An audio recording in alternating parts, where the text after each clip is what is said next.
ko yung mga ngiti mo na yan, Bes. Ano? Nai-inlove ka na kay Benji, no? Hindi kaya? Anong hindi? Aray, Doon! Maghapon kayong nawala. Maghapon kayong magkasama. Saan kayo pumunta, ha? Anong ginawa ninyo? Alam mo ikaw? Kwento mo sa akin. Alam mo ikaw na baka chismosa mo? Chismosa ka? Ito naman, alam ko naman na yun. Pero, wala ka pa talagang balak sagutin si Benji. Yung totoo?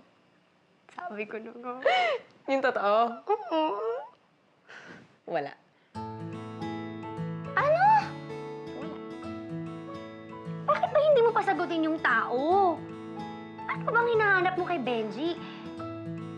Eh, ang gwapo-gwapo niya. Ang bait pa. Pasalamat ka na nagustuhan ka ng tao eh. Alam mo ikaw, basta gwapo, ano ka eh, no? Basta gwapo.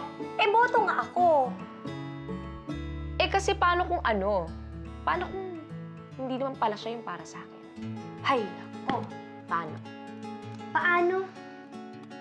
Nasa harapan mo na. Ano bang hinihintay mong sign?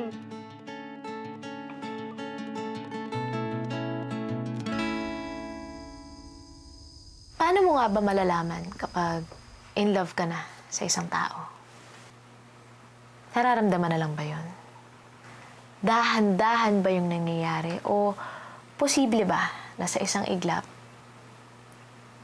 mahal mo na siya? Sabi nila, ang tunay na pag-ibig lalong tumitibay sa tagal ng panahon. Pero bakit minsan, kahit na sandali mo palang kilala yung isang tao, isang ngiti pa lang, nahuhulog ka na sa bitag niya? Yun, no? Tagal mo nang wala, tumaan dito si Badong. Hinanap kayo ni Sinag kanina. Ah. Ay.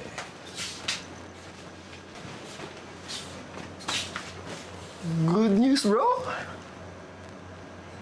Nakascore ka na ba? Hindi pa. Pero malapit na. Hoy, hoy! Ano ibig sabihin nun? Gusto ko lang manawagan na kung sinong nakakita o nakakuha dun sa kalabaw kung si Presley, pwede ba? Ipabalik nyo na sa akin kasi kahit na matanda yun, kaya pa nung mag-araro. Ay, sige po, Mang Elvis. Gagawin po natin ang lahat para po masolusyonan niyang problema niyo. Thank Kayo you. po, Aling Dahlia. Meron po ba kayong gustong ipanawagan? Merong konti lang.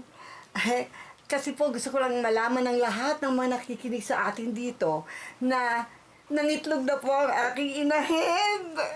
At for sale na po ang itlog ko. Ay, naku, napakagandang balita po yan, Aling Delia. At sa lahat po na nagbabalak na gumawa ng leche flan, ako, available na po ang mga itlog ni Aling Delia.